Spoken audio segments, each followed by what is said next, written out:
Hello friend, कैसे हैं आप सब। उम्मीद है कि आप सब अच्छे हैं, आप लोग की तैयारी अच्छी चलिए। ठीक है दोस्तों, आज हम आप लोग के साथ सेट नंबर 2 आप लोग के साथ डिस्कस करने वाले हैं, जो प्लेटफॉर्म का जो वॉल्यूम 2 आया। ठीक है दोस्त, चलिए। और उम्मीद करते हैं कि सेट आप लोग को बहुत ही पसंद आएगा। और साथ साथ ये भी बोलना चाहते हैं, जो भी फ्रेंड इस चैनल पर नए हैं, चैनल को सब्सक्राइब कर लीजिएगा और साथ में बेल आइकन को प्रेस करना नहीं भूलिएगा। ठीक है दोस्त, चलिए तो स्टार्ट करते हैं हम लोग क्वेश्चन नंबर 41 से। क्वेश्चन नंबर 41 कहता है, वायसराय की कार्यकारी परिषद में शामिल होने वाले प्रथम भारतीय थे। तो कौन थे, याद रहे प्रथम भारतीय कौन थे। तो याद रखिए इसका राइट आंसर आपका सी हो जाएगा, सत्येंद्र प्रसन्ना सिंह। याद रखिए सत्येंद्र प्रसन्ना सिंह। ठीक है दोस्त, चलिए आगे बढ़ते क्वेश्चन नंबर नेक्स्ट। ये रहा क्वेश्चन नंबर आपका 42। कहता है क्वेश्चन नंबर 42 कहता है, 1857 के विद्रोह, जिसे भारत के प्रथम स्वतंत्रता संग्राम के रूप में भी जाना जाता है, के बाद भारत के अंतिम मुगल सम्राट बहादुर शाह जफर को निर्वासित करके कहाँ भेज दिया गया था। तो याद रखिए इसका राइट आंसर आपका डी हो जाएगा। कहाँ भेज दिया था, तो बर्मा भेज दिया था। याद रखिएगा बर्मा भेज दिया गया था। ठीक है, चलिए आगे बढ़ते क्वेश्चन नंबर 43। दादा भाई नौरोजी निम्न में से किस वर्ष कांग्रेस के अध्यक्ष बनाए गए थे। याद रखिए इसका राइट आंसर आपका डी हो जाएगा। उपयुक्त में से सभी 1986 में भी बनाए गए थे, 1893 में भी बनाए गए थे और 1906 में भी बनाए गए थे। याद रखिएगा। अब रहा सवाल कि 1886 था, ये कहाँ बने थे। तो याद रखिए कलकत्ता अधिवेशन। 1893 की बात करते थे ये लाहौर अधिवेशन, और 1906 की बात करते तो अगेन फिर ये कलकत्ता अधिवेशन। याद रखिएगा। ठीक है, चलिए यानी उपयुक्त में से सब, यानी D is the correct answer होगा। ठीक है, चलिए आगे बढ़ते क्वेश्चन नंबर नेक्स्ट। ये रहा क्वेश्चन नंबर आपका 44। किस वर्ष सुभाष चंद्र बोस को 3 वर्ष के निर्वासन की सजा देकर बर्मा भेज दिया गया था। तो याद है इसका राइट आंसर आपका बी हो जाएगा, 1924 से 1925। ठीक है दोस्त, चलिए आगे बढ़ते क्वेश्चन नंबर 45। महात्मा गांधी ने निम्न में से किसे अपना राजनीतिक गुरु कहा। तो याद रखिए इसका राइट आंसर आपका बी हो जाएगा, गोपाल कृष्ण गोखले को। याद रखिए गोपाल कृष्ण गोखले को। ठीक है दोस्त, चलिए आगे बढ़ते क्वेश्चन नंबर नेक्स्ट। ये रहा क्वेश्चन नंबर आपका 46। कहता है, माउंट आबू जो एक पर्वत स्थल है, कौन सी पर्वत श्रृंखला पर स्थित है, ये आपको बताना है।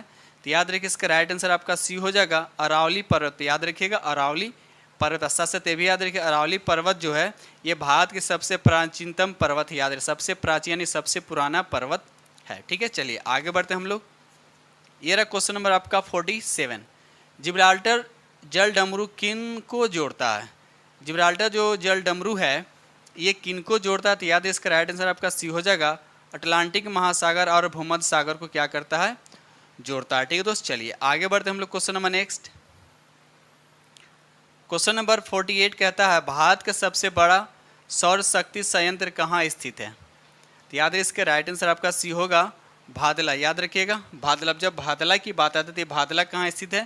तो याद रखिए राजस्थान में। कहाँ है, राजस्थान में। याद रखिएगा। चलिए क्वेश्चन नंबर 49 कहता है, टिहरी बांध किस नदी पर बना हुआ। टिहरी बांध जो है किस नदी पर बना हुआ। तो याद रखिए इसका राइट आंसर आपका बी हो जाएगा, भागीरथी नदी पे बना। टिहरी बांध किस राज्य में। तो याद रखिए उत्तराखंड में। ठीक है, चलिए आगे बढ़ते हम लोग question number next.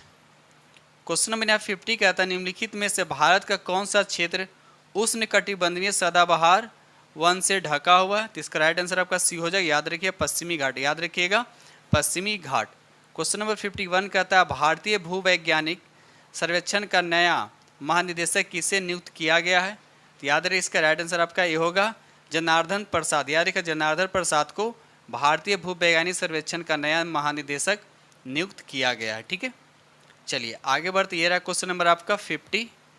Question number 52 कहता है, भारतीय क्रिकेट टीम के चयन समिति का अध्यक्ष किसे चुना गया। बताइए इसका राइट आंसर कौन होगा। तो याद है इसका राइट आंसर आपका डी होगा, अजीत अगरकर। याद रखिए अजीत अगरकर को चुना गया। ठीक है दोस्त, चलिए क्वेश्चन नंबर 53 कहता है, हाल ही में किस देश ने एक नए संविधान पर जनमत संग्रह कराया है। तो इसका राइट आंसर कौन होगा। तो याद है इसका राइट आंसर आपका बी हो जाएगा, उज्बेकिस्तान। याद रखिएगा उज्बेकिस्तान। ठीक है, चलिए आगे बढ़ते हम लोग question number next. Question number 54 कहता है, कौन सा शहर संपीड़ित बायोगैस पर वैश्विक सम्मेलन का मेजबान है। तो याद रखिए इसका राइट आंसर आपको कौन हो जाएगा। तो बी हो जानी नई दिल्ली। याद रखिएगा नई दिल्ली। क्वेश्चन नंबर 55 कहता है, जुलाई 2023 में कौन सा देश संघाई सहयोग संगठन का नया अस्थायी सदस्य बना है? तो याद है इसका राइट आंसर आपका बी हो जाए, यानी ईरान बना। याद रखिएगा, ईरान बना। ठीक है, चलिए आगे बढ़ते हम लोग क्वेश्चन नंबर नेक्स्ट। ये रहा क्वेश्चन नंबर आपका 56। कहता है गणतंत्र दिवस परेड 2023 में किस राज्य की झांकी को सर्वश्रेष्ठ घोषित किया गया है? तो याद रखिए इसका राइट आंसर आपका क्या हो जाएगा? तो याद रखिए इसका राइट आंसर आपका ए हो जाएगा, उत्तराखंड। कौन सा आंसर होगा? तो उत्तराखंड। ठीक है, चलिए आगे बढ़ते क्वेश्चन नंबर 57। क्वेश्चन 57 कहता है हर साल विश्व क्षय रोग दिवस कब मनाया जाता है? विश्व क्षय रोग दिवस जो है ये कब मनाया जाता है? तो याद रखिए इसका राइट आंसर आपका ए हो जानी 24 मार्च को मनाया जाता है।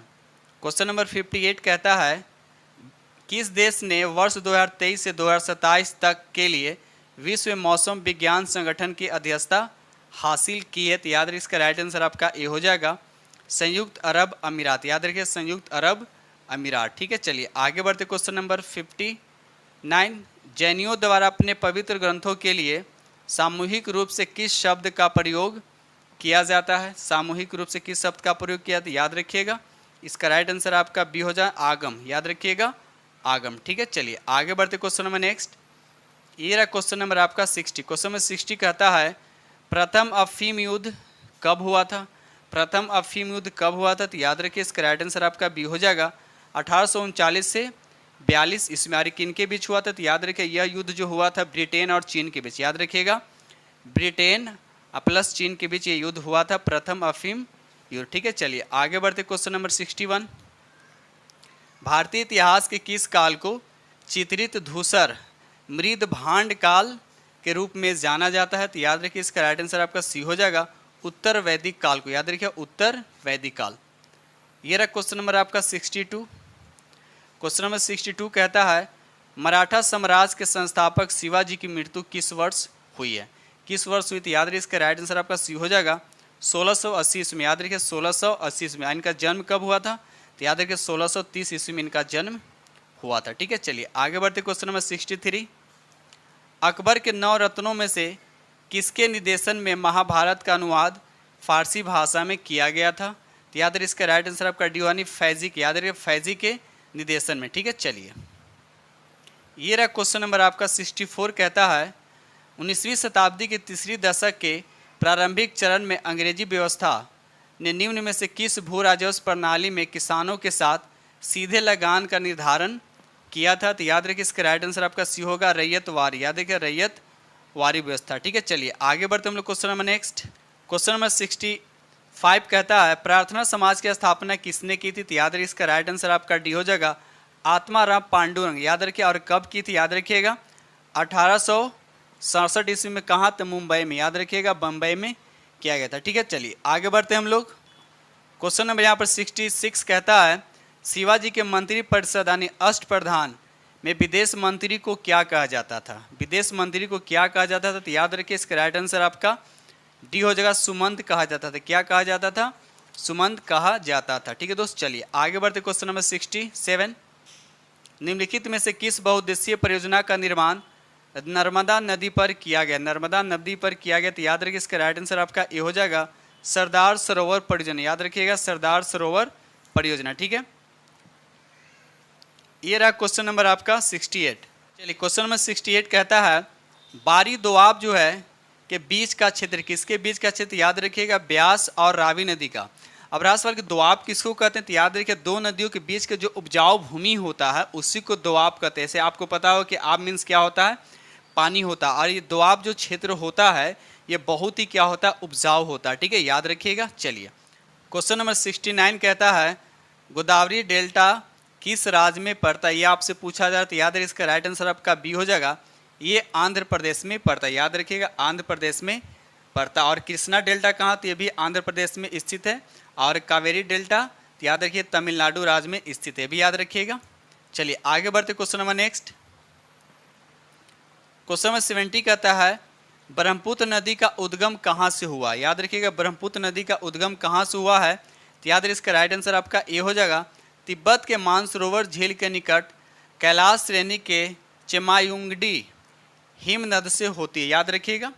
क्वेश्चन नंबर 71 कहता है इनमें से कौन नीलगिरी पहाड़ियों की सबसे ऊंची चोटी है, तो याद रखिए इसका राइट आंसर आपका ए हो जाएगा डोडा बेटा। अब इसकी ऊंचाई कितना है, तो याद रखिए इसकी ऊंचाई जो है 2637 मीटर इसकी ऊंचाई। अगर क्वेश्चन आपसे पूछा जाएगा कि दक्षिण भारत की सब सर्वोच्च चोटी कौन है, तो याद रखिए अनाईमुडी। अनाईमुडी जो है, और इसकी हाइट कितनी है, तो याद रखिए 2695 याद रखिएगा। साथ साथ ये भी याद रखिएगा कि जो नीलगिरी पहाड़ है ये पश्चिमी घाट और पूर्वी घाट के मिलन स्थल जहाँ पर होता है वहीं पर नीलगिरी पहाड़ है, ठीक है दोस्त। और साथ साथ ये भी याद रखिएगा नीलगिरी पहाड़ जो 3 राज्यों की सीमा पर बनाते हैं, यानी तमिलनाडु, कर्नाटक और केरल। ध्यान रखिएगा कौन कौन सा, तमिलनाडु, कर्नाटक और केरल, ठीक है। चलिए आगे बढ़ते हम लोग question number next. Question number यहाँ पे 72 कहता है कृषि भूमि के उत्तराधिकार के संबंध में शुल्क संविधान के किस सूची में के अंतर्गत आता है, तो याद रखिए राज्य सूची के अंतर्गत में आता है, याद रखिएगा। चलिए आगे बढ़ते हम लोग क्वेश्चन नंबर 73 कहता है लोकसभा तथा विधानसभा के चुनाव में मतदान के लिए मताधिकार की आयु 21 वर्ष से घटाकर 18 वर्ष किस संविधान संशोधन अधिनियम से किया गया, ये आपको बताना बिल्कुल इजी क्वेश्चन है, तो याद रखिए इसका राइट आंसर आपका ए हो जाएगा 61वां। याद रखिए 61वां संविधान संशोधन, ठीक है। चलिए आगे बढ़ते क्वेश्चन नंबर नेक्स्ट।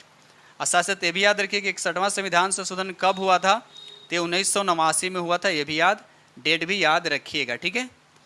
चलिए आगे बढ़ते क्वेश्चन नंबर 74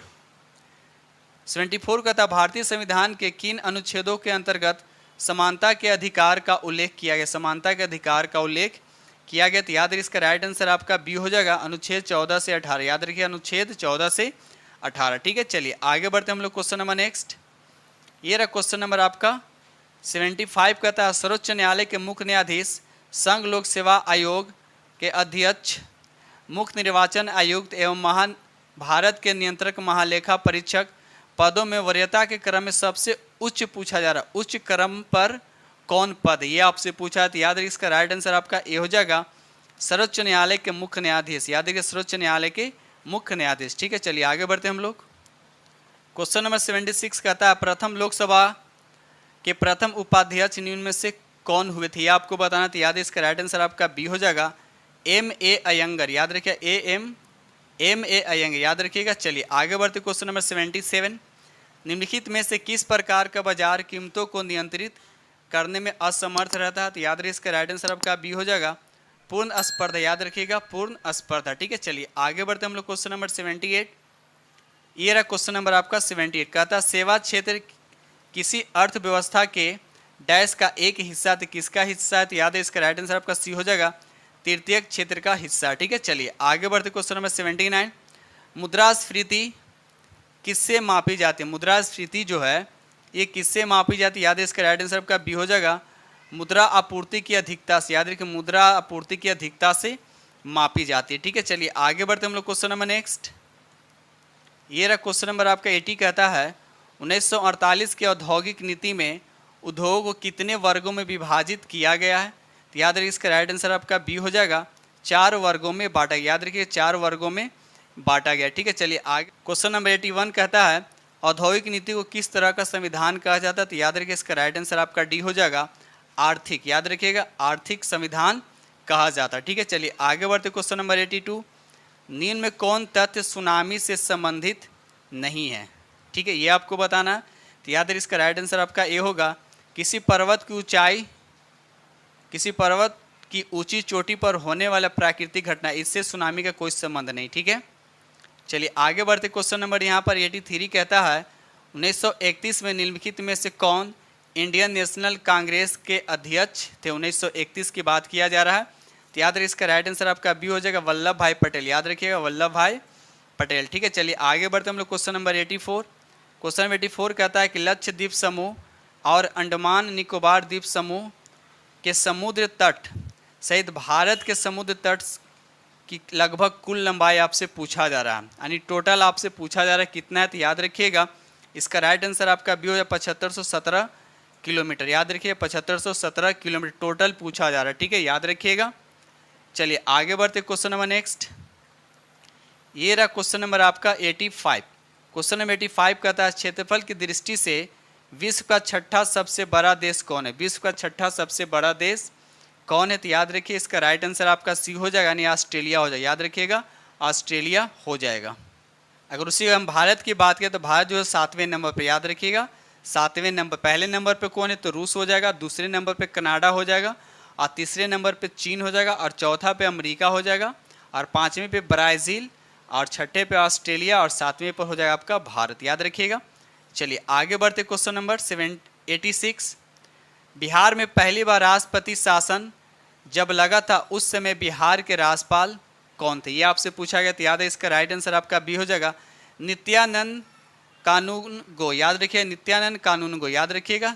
ये कब की बात किया जा रहा है, जब पहली बार बिहार में राष्ट्रपति शासन लगा था तो उस समय बिहार के राज्यपाल कौन थे, ये आपसे पूछा गया। ठीक है, चलिए आगे बढ़ते क्वेश्चन नंबर 87। बिहार के मधुबनी जिले से शुरू सुखेत मॉडल किस विषय से संबंधित है, किस विषय से संबंधित है, ये आपसे पूछा जा रहा है। तो याद है इसका राइट आंसर आपका बी हो जाएगा, प्रदूषण से, याद रखिएगा प्रदूषण। ठीक है, चलिए आगे बढ़ते हम लोग क्वेश्चन नंबर नेक्स्ट।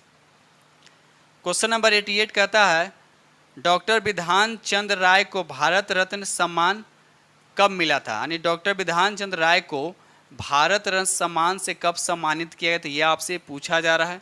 तो याद है इसका राइट आंसर आपका ए हो जाएगा 1961 में, याद रखिए 1961 में। ठीक है, चलिए आगे बढ़ते हम लोग। क्वेश्चन नंबर यहाँ पे 89 कहता है कथक नृत्य की प्रतिनिधि बिरजू महाराज निम्नलिखित में से कौन से घराने से जुड़े थे, कौन से घराने से जुड़े थे, तो याद रखिएगा इसका राइट आंसर आपका डी हो जाए, लखनऊ घराना से जुड़े थे, याद रखिएगा। चलिए आगे बढ़ते हम लोग क्वेश्चन नंबर 90। उस्ताद बिस्मिल्लाह खां को 2001 में निम्नलिखित में से कौन सा नागरिक पुरस्कार प्रदान किया गया था, तो याद है इसका राइट आंसर आपका ए हो जाएगा भारत रत्न। भारत रत्न कब दिया था उनको, तो 2001 में, याद रखिएगा। ठीक है, चलिए आगे बढ़ते हम लोग क्वेश्चन आशा से ते भी बताइए कि उस्ताद बिस्मिल्लाह खां जो है किससे संबंधित है, किस वादक से, तो याद है शहनाई से, किससे, तो शहनाई से, भी याद रखिएगा। चलिए आगे बढ़ते क्वेश्चन नंबर यहाँ पर 91। निम्नलिखित में से कौन सा उत्तक मुख्य रूप से मृत कोशिकाओं से बना है, मृत कोशिकाओं से बना, तो याद है इसका राइट आंसर आपका बी हो जाएगा जाइलम, याद रखिए इसका राइट आंसर क्या हो जाएगा, तो जाइलम। ठीक है, चलिए क्वेश्चन नंबर 92 कहता है कौन तंत्र तरल पदार्थों को एक स्थान से दूसरे स्थान पर संचरण करती है, तो याद रखिए इसका राइट आंसर आपका बी हो जाएगा समवहनी संबंध, याद रखिए समवहनी। Question number 93। परमाणु से प्राप्त ऊर्जा को क्या कहते हैं, परमाणु से जो प्राप्त ऊर्जा होता है उसको क्या कहते हैं, तो याद है उसको नाभिकीय ऊर्जा कहते हैं, क्या कहते हैं उसको, नाभिकीय ऊर्जा कहते हैं। ठीक है, और नाभिकीय ऊर्जा के दो स्रोत है, नाभिकीय विखंडन और नाभिकीय संलयन। ठीक है, चलिए क्वेश्चन नंबर 94 कहता है ऑक्जेलिक एसिड का एक प्राकृतिक स्रोत क्या है, ऑक्जेलिक एसिड का एक प्राकृतिक स्रोत बताना है, तो याद है इसका राइट आंसर आपका बी हो जाए, यानी टमाटर में क्या होता है ऑक्जेलिक एसिड पाया जाता है। याद रखिए दूध, खट्टे दूध में क्या होता है लैक्टिक एसिड पाया जाता है, चींटी में फॉर्मिक एसिड, और इमली में क्या होता है तो टार्टरिक एसिड पाया जाता है, तो याद रखिएगा।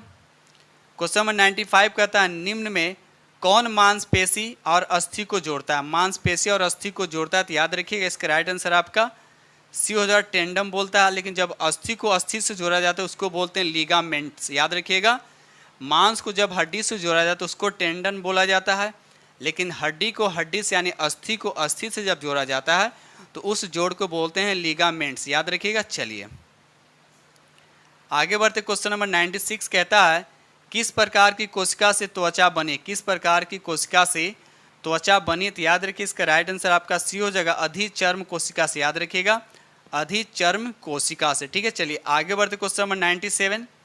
आधुनिक आवर्त सारणी के बाईं ओर स्थित एकमात्र गैर धातु कौन सी, ये आपसे पूछा जाता है, याद है इसका राइट आंसर आपका डी हो जाएगा, यानी हाइड्रोजन, याद रखिएगा हाइड्रोजन। ठीक है, चलिए आगे बढ़ते क्वेश्चन नंबर 98। प्रकाश वर्ष द्वारा किसे मापा है, बिल्कुल इजी क्वेश्चन है, बहुत बार डिस्कस हो चुका है, तो याद है इससे दूरी मापा जाता है, याद रखिए दूरी मापा जाता है। ठीक है, चलिए आगे बढ़ते हैं क्वेश्चन नंबर नेक्स्ट, और कमेंट सेक्शन में बताइए दूरी मापने का सबसे बड़ा इकाई कौन सा, कमेंट में जरूर बताएं दूरी मापने का सबसे बड़ा इकाई कौन है। ठीक है, कमेंट में जरूर बताइए। क्वेश्चन नंबर यहाँ पे 99 कहता है हमारे शरीर की हड्डियों में कौन से उत्तक पाए जाते हैं, हमारे शरीर की हड्डियों में कौन से उत्तक पाए जाते हैं, तो याद है इसका राइट आंसर आपका सी हो जाएगा, हड्डी में कौन सा उत्तक पाया जाता है, तो संयोजी उत्तक पाया जाता है। ठीक है, चलिए आगे बढ़ते क्वेश्चन नंबर 100 कहता है निम्न में कौन सी क्रिया अत्यधिक उष्माक्षेपी, उष्माक्षेपी किसे कहते हैं, जिससे क्या होता है उष्मा रिलीज होता है, हीट रिलीज होता है। ठीक है, याद रखिएगा। तो आपको बताने इसका राइट आंसर कौन, तो तो यहाँ पर देखा तो राइट आंसर आपका ए हो जाएगा। सल्फ्यूरिक अम्ल का जल में घुलना क्या होता है, उष्माक्षेपी होता है, मतलब उससे क्या होता है, हीट रिलीज होता है। ठीक है, तो उष्माक्षेपी में क्या होता है, हीट रिलीज एक होता है, एक होता है उष्मा शोषी होता है। उष्मा शोषी में क्या होता है, उसको हीट दिया जाता है, ये याद रखिएगा। ठीक है, चलिए आगे बढ़ते क्वेश्चन नंबर नेक्स्ट। ये रहा क्वेश्चन नंबर आपका 101, कहता है निम्नलिखित में से किस युग्म की SI इकाइयाँ समान है, यानी दोनों का जैसे दे रखा है, इसमें से किसका जो दोनों का यूनिट जो होता है क्या आपका समान है। तो बताइए किस ऑप्शन, तो यहाँ याद रखिए ऑप्शन आपका सी में है। कार्य और जूल दोनों का मात्रक क्या होता है, कार्य और ऊर्जा दोनों का मात्रक क्या होता है, तो जूल होता है, याद रखिए जूल होता है। लेकिन संवेग का मात्रक क्या होता है, किलोग्राम मीटर पर सेकेंड होता है। बल का मात्रक क्या होता है, तो न्यूटन होता है। फिर बल लिखा तो न्यूटन हो जाएगा। दाब का मात्रक क्या होता है, तो पास्कल होता है। बल का मात्रक न्यूटन होता है। दूरी का मात्रक क्या होता है, तो मीटर होता है। तो ये सब याद रखिएगा। चलिए आगे बढ़ते क्वेश्चन नंबर 102, कहता है मुंह का pH मान कितना होता है जिससे दांत का टूटना शुरू हो जाता है। देखिए जब pH मान 5.5 से कम होता है तो दांत का क्या टूटना शुरू हो जाता है, इसीलिए 5.5 से pH मान कम नहीं होना चाहिए। ठीक है, तो याद रखिए इसका राइट आंसर आपका बी हो जाएगा। क्वेश्चन नंबर यहाँ पे 103 कहता है बादलों के गर्जन के दौरान किस प्रकार का ऊर्जा रूपांतरण होता है, ये आपसे पूछा है। तो याद रखिए यहाँ पर राइट आंसर आपका बी हो जाएगा। गतिज ऊर्जा, प्रकाश ऊर्जा, ध्वनि ऊर्जा में क्या होता है, रूपांतरित हो जाता है। यानी गतिज ऊर्जा जो है प्रकाश ऊर्जा और ध्वनि ऊर्जा में क्या होता है, रूपांतरित हो जाता है। ठीक है दोस्त, चलिए आगे बढ़ते क्वेश्चन नंबर 104। क्वेश्चन नंबर 104 कहता है निम्न में कौन द्विबीजपत्री पौधा है। द्विबीजपत्री पौधा ये आपसे पूछा जाता है, याद है इसका राइट आंसर आपका सी होगा। शकरकंद का बेल, याद रखिए शकरकंद का बेल, option C is the correct answer. ठीक है, चलिए आगे बढ़ते हम लोग। ये रहा क्वेश्चन नंबर 105।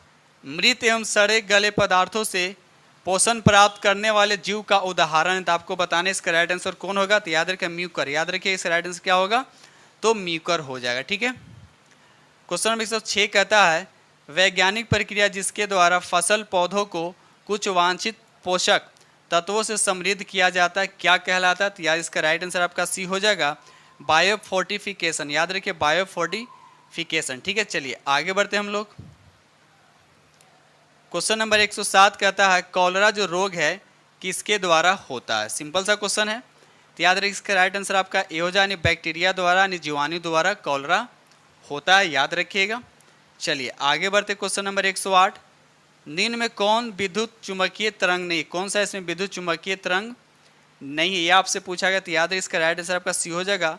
एनोड जो है ये विद्युत चुंबकीय तरंग का एग्जाम्पल नहीं है। चलिए आगे बढ़ते क्वेश्चन नंबर 109। क्वेश्चन नंबर यहाँ पर 109 कहता है निम्नलिखित में कौन सा कार्बोहाइड्रेट के पाचन का प्रमुख अंत उत्पाद होता है, तो याद इसका राइट आंसर पर क्या हो जाएगा, तो ग्लूकोज। याद रखिएगा ग्लूकोज। ठीक है, नंबर 110 कहता है जो जीवाणु प्रकाश का उपयोग कर ऊर्जा उत्पन्न करते हैं उन्हें किस रूप में जाना जाता है, तो याद है इसका राइट आंसर आपका डी हो जाएगा, फोटो ऑटोट्रॉप्स। याद रखिए D is the correct answer होगा। ठीक है, चलिए आगे बढ़ते हम लोग।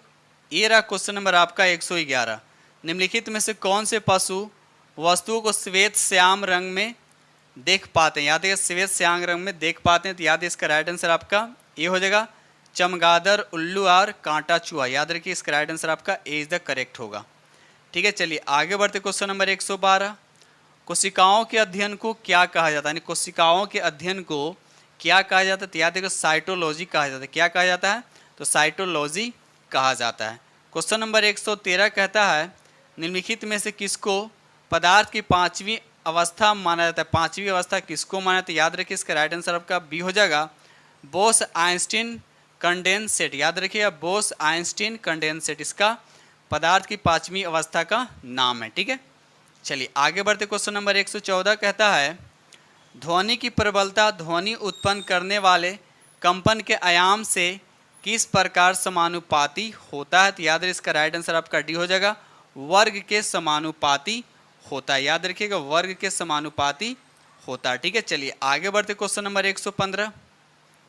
निम्नलिखित में से किसमें सबसे अधिक मात्रा में स्कर्विक एसिड यानी विटामिन सी क्या होता है, पाया जाता है, तो याद रखिए इसका राइट आंसर आपका क्या हो जाएगा, ऑप्शन के अकॉर्डिंग देखा तो यहाँ पर बी हो जाएगा आपका अमरूद। ठीक है, याद रखिएगा अमरूद में विटामिन सी भी पाया जाता है। ऐसे सबसे ज़्यादा किस में पाया जाता है विटामिन सी, कमेंट सेक्शन में ज़रूर बताएं। ठीक है, चलिए आगे बढ़ते क्वेश्चन नंबर नेक्स्ट। 116 कहता है निम्नलिखित में से कौन सा पदार्थ पानी में अघुलनशील पूछा जा रहा। तो आपको दूध भी घुल जाएगा, चीनी भी और नमक भी, यानी लेकिन चौक नहीं, क्योंकि चौक क्या होता है, कैल्शियम कार्बोनेट होता है। आइए पानी में क्या होता है, अघुलनशील होता है, याद रखिएगा। ये रहा क्वेश्चन नंबर आपका 117। क्वेश्चन नंबर 117 कहता है निम्नलिखित में से किन अंगों में पुनर्जनन की शक्ति होती है। ये आपको बताना तो याद है, इसका राइट आंसर आपका बी हो जाएगा। लीवर में यानी यकृत में क्या होता है, पुनर्जनन की शक्ति होती है। आगे बढ़ते क्वेश्चन नंबर 118 कहता है ब्रेक बोन यानी हड्डी तोड़ बीमारी में वाहक का नाम क्या, ये आपसे पूछा जा रहा है। तो याद है इसका राइट आंसर आपका क्या हो जाएगा, ये हो जाएगा एंडीज मच्छर। याद रखिएगा एंडीज मच्छर। और एंडीज मच्छर के काटने से क्या होता है, तो डेंगू होता है। ठीक है, इसमें बहुत तेज़ यानी करने का मतलब हड्डी तोड़ने वाली बुखार आता है, याद रखिएगा। और डेंगू किसके काटने से होता है, एंडीज मच्छर के काटने से होता है, ये भी याद रखिएगा। चलिए आगे बढ़ते क्वेश्चन नंबर 119 कहता है निम्नलिखित में से कौन सा वर्णक हमारे बालों, त्वचा और आँखों के रंग के लिए मुख्य रूप से उत्तरदायी है। तो याद इसका राइट आंसर आपका सी हो जाएगा मेलेनिन। याद रखिएगा मेलेनिन। ठीक है दोस्त, चलिए आगे बढ़ते क्वेश्चन नंबर नेक्स्ट और ये लास्ट क्वेश्चन है।